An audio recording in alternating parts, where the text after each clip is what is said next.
El ISR o el impuesto sobre la renta es una carga fiscal directa que se aplica a los ingresos obtenidos que incrementen el patrimonio de un contribuyente, por lo que las personas físicas y morales están obligadas al pago de este impuesto.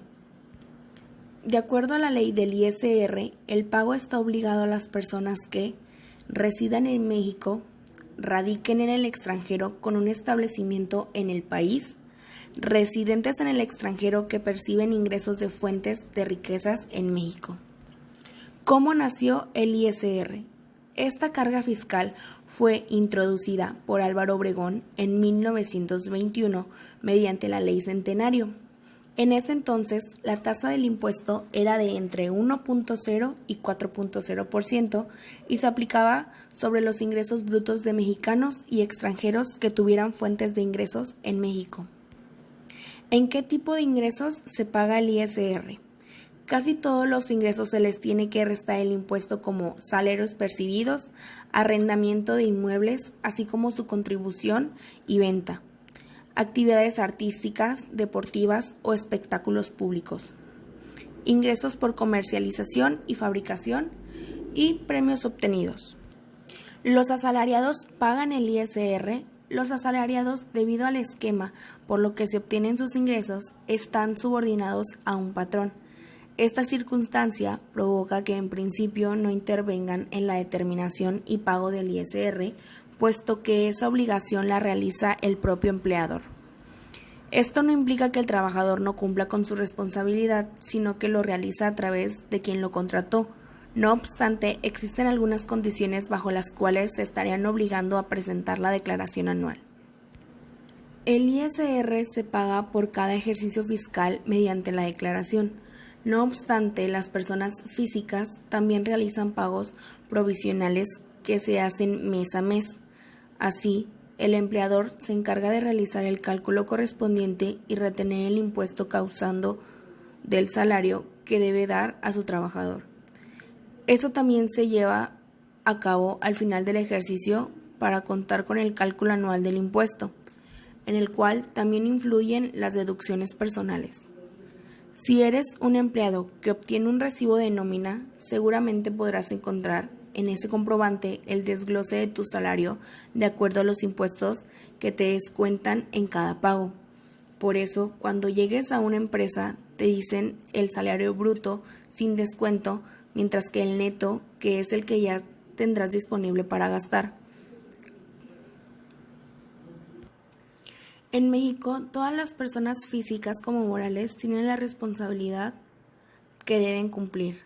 Esto de acuerdo a la actividad a la que se dediquen, así como a los ingresos que tengan. Comúnmente puede presentarse confusión sobre cómo distinguir qué es el IVA y qué es el ISR, así como dudas sobre en qué caso se paga y cómo se calcula.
Para hacer el cálculo de la ICR tenemos que buscar el límite inferior de la base gradable donde se encuentra en la tabla de tarifa de ICR de pagos mensuales.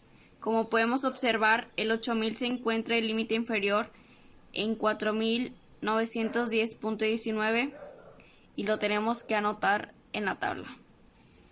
Para continuar con el cálculo tenemos que sacar el excedente, el cual sería restándole a la base gradable el límite inferior. Al realizar el cálculo, este sería nuestro excedente. Para continuar tenemos que buscar el porciento sobre excedente en la misma tabla que ya buscamos el límite inferior, el cual sería 10.88%. Para continuar el cálculo tenemos que buscar el impuesto marginal, el cual se obtiene multiplicando el excedente por el porciento entre 100. Como ya mencioné antes, tenemos que multiplicar el excedente por el porciento de excedente entre 100, el cual nos daría, solo agarrando dos decimales, 336.17, el cual sería nuestro impuesto marginal. Para seguir con nuestro cálculo tenemos que buscar la cuota fija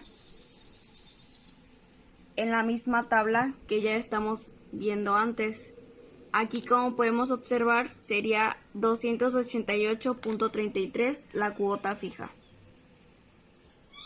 Seguimos con el cálculo del ICR, que sería sumar el impuesto marginal más la cuota fija. El resultado sería 624.45. Para continuar nuestro cálculo tenemos que buscar el subsidio al empleo. De igual forma, en nuestra tabla que se encuentra aquí, ya no usaremos esta tabla, continuamos con esta, donde se encuentra el subsidio al empleo, el cual sería 0, ya que el 8000 se encuentra entre estos dos números, siendo aquí ningún número para restar. Como observamos, para sacar este cálculo, que es al ICR a descontar, aquí tendríamos que